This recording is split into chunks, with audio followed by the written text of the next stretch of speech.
প্রিয় বন্ধুরা, আজ আমি এমন একটি প্রেমময় সংলাপ বর্ণনা করিব, যা তোমাদের মন আকর্ষণ করিবে।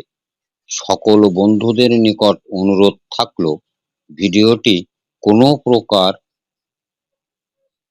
স্ক্রিপ্ট না করে সম্পূর্ণ দেখুন। আশা করি ভালো লাগবে। সেই সঙ্গে সঙ্গে আমার এই চ্যানেলটি সাবস্ক্রাইব করে দিও। আরে, তুমি জানো আমি এখন কেমন অনুভব করছি? কি হয়েছে নিশা?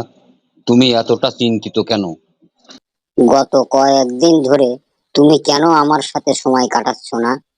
তুমি তো বলেছিলে আমাদের মধ্যে সব সময় একে অপরের পাশে থাকার কথা। আমি তো তোমাকে বলেছি, অফিসের কাজ অনেক বেড়ে গেছে। আমি চেষ্টা করছি সময় বের করতে। চেষ্টা করছি বললে তো আর হলো না। তুমি কি বুঝতে পারছো না তুমি আমার জন্য কতটা গুরুত্বপূর্ণ? আমি জানি ঈশা, আমি ভুল করছি। আমি বুঝতে পারছি তোমার অনুভূতি, কিন্তু কাজের চাপও অনেক বেড়ে গেছে।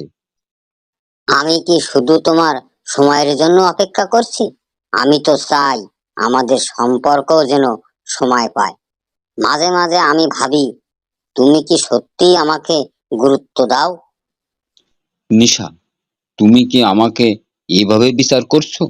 আমি তোমার জন্য সত্যিই অনেক চেষ্টা করছি। আমি কাজের চাপ কমিয়ে তোমার সাথে সময় কাটাতে চাই। আমি জানি তুমি অনেক চেষ্টা করছো, কিন্তু কিছু সময় মনে হয় আমার তুমি শুধু কথা বলছো, কিন্তু বাস্তবতা তা প্রতিফলিত করছে না। আমি চাই আমাদের সম্পর্কটা আরো ভালোভাবে গড়ে উঠুক। আমি বুঝতে পারছি, তুমি আমাকে অনেক কিছু বুঝিয়ে দিয়েছো, কিন্তু আমি সত্যিই জানি না কিভাবে আমি এই পরিস্থিতি সামলাবো। আমি চাই তুমি সুখী থাকো। আমি শুধু চাই আমাদের সম্পর্ক যেন সত্যিই ভালোবাসার উপর ভিত্তি করে থাকে।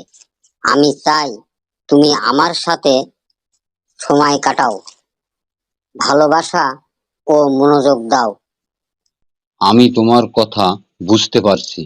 আমি চাই আমাদের সম্পর্ক আরো উন্নত হোক, কিন্তু কখনো কখনো কাজের চাপ আমাদের মাঝে বাধা সৃষ্টি করে। আমি জানি তোমার জন্য কাজও গুরুত্বপূর্ণ, কিন্তু সেই সম্পর্কেরও গুরুত্ব দিতে হবে। আমরা একে অপরকে বুঝতে পারলে আমাদের সম্পর্ক আরো শক্তিশালী হবে। তুমি ঠিক বলছো।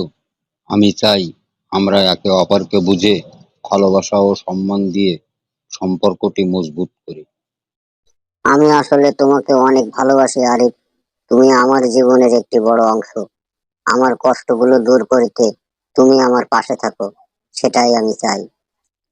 আমি জানি নিশা, আমি তোমাকে খুব ভালোবাসি। আমার ত্রুটির কারণে আমি দুঃখিত। আমি চেষ্টা করব তোমার সাথে আরো ভালো সময় কাটাতে। ভালো, আমি তোমার উপর বিশ্বাস রাখবো। আমাদের সম্পর্কে মজবুত করিতে এবং একে অপরকে বিশ্বাস করিতে আমি প্রস্তুত। আমি তোমার সাথে একমত। আমরা একসাথে কাজ করে আমাদের সম্পর্ক নতুন করে গড়ে তুলব। তাহলে আগামীকাল আমরা একটি বিশেষ রাতের পরিকল্পনা করি, কিছু সুন্দর মুহূর্ত কাটানোর জন্য। নিশ্চয়ই, আগামীকাল আমাদের জন্য বিশেষ ভালো কিছু হবে। আমি অপেক্ষা করছি। চমৎকার, আজকে রাতটা ভালো কাটুক আরিফ।